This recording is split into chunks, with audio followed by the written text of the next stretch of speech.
wording and phrasing. Yeah, the last day of the con, phrasing was just so horrible.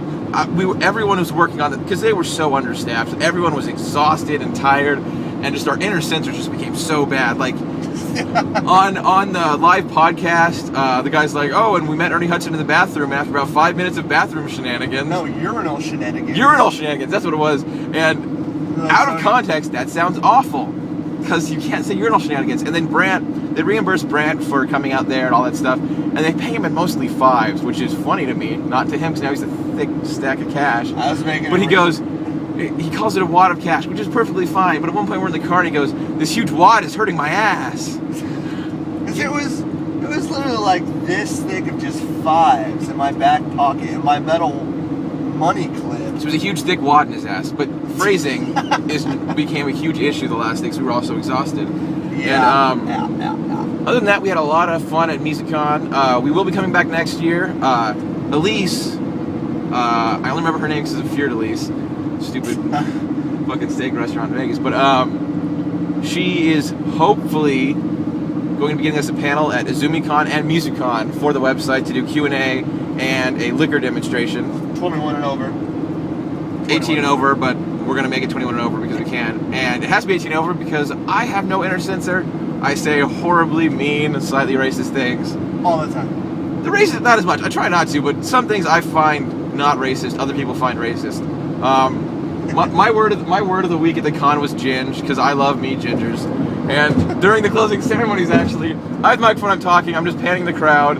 This is my microphone, not a dick in my mouth. I'm just panning the crowd, and I see, for the first time at the entire convention, a true ginge. Like, a girl with bright red hair, these nice, gorgeous glasses, and freckles as far as the eye can see. And I'm like, oh, and there's a ginge. Oh, how I love the ginge. And I'm on stage saying this, and I'm like, sitting there going, I wonder if I said that out loud, and I did. So I did feel the need to go apologize to her, but she totally played it off. She was totally cool.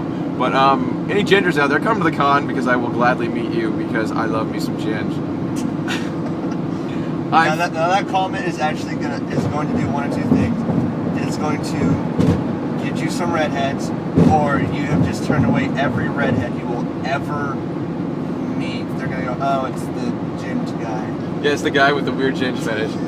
No, but see, Red, our other contributor, who hasn't been on any videos yet, or pictures, because he hasn't fucking finished his biography yet, he is a true ginge down to the not having a soul, is his not my joke, that's his line, not mine. Quote unquote from Red. So.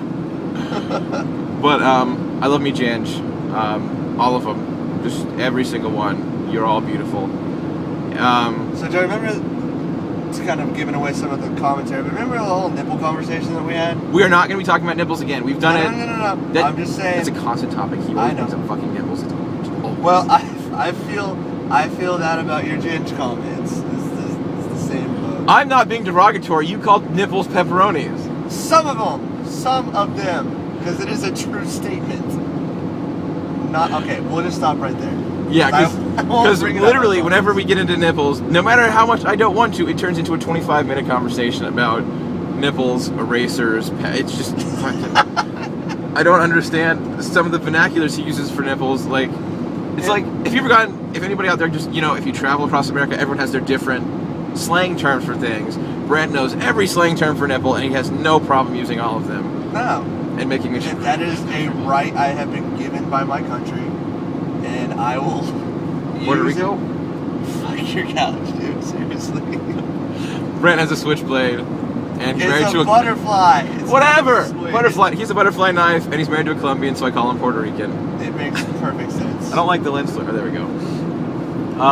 I believe that is it. Anything else you want to say about MusiCon in general, or this long ass trip where we're not as exhausted this time, even though we slept a lot less?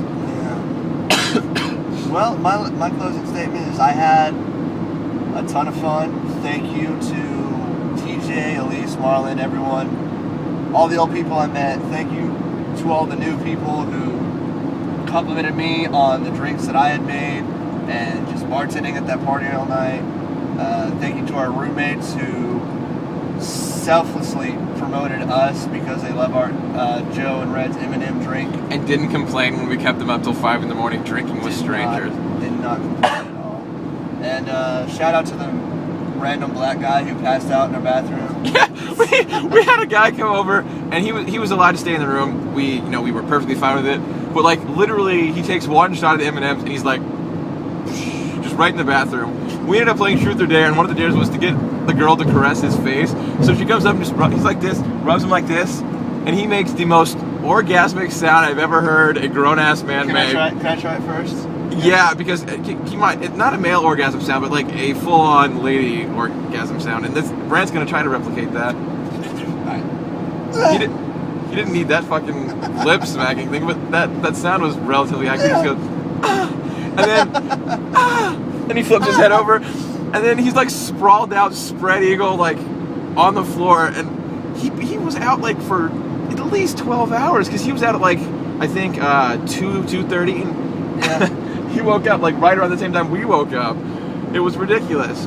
Oh, and my last thing I'm going to say is we wake up at 11:30. Our roommates wake up at the same time because we told him to shut the fuck up. And the way that they woke up, she woke up because she had to work registration. Don't take my story, Joe. Don't take my story. I was precursor to your show. I'm gonna let you tell the story. Thank you. So she wakes up. She goes, "What time is it?" It's about what, noon that time? 11:30. It's 11:30 still? Or like 11:30? No. Yeah, it was 11:30. She goes, "In the morning?"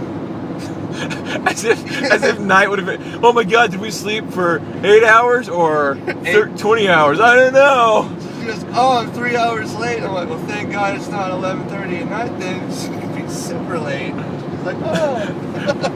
So I was trying to think of what story she would use to tell them that she slept in for 3 hours. And the only one that came to mind was we partied like there was no tomorrow. But apparently they had planned for her, because apparently when people said she'd be there at 9, they all just laughed at her, so apparently it wasn't a big deal.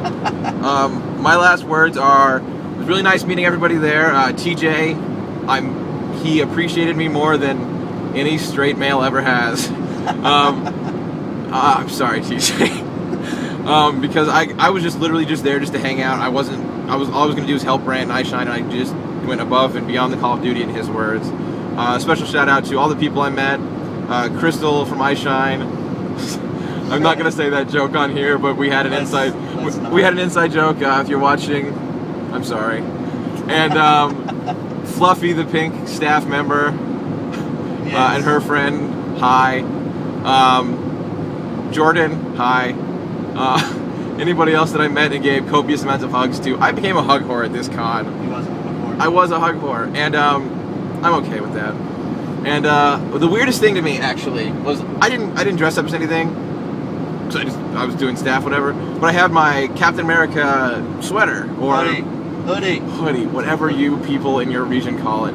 So I had it because it was really fucking cold in some of the rooms, so I had it zipped up. So everyone started calling me Captain America because I was wearing that. And then the main girl from 3K Brigade wanted to get pictures with me because she was dressed up as one of the USO girls from the movie, which was pretty cool.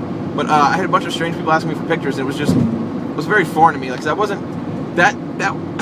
I got more pictures taken as me in a Captain America sweater than I did at Comic-Con doing my $5 Iron Man, which was just a shirt and a cheap ass plastic mask.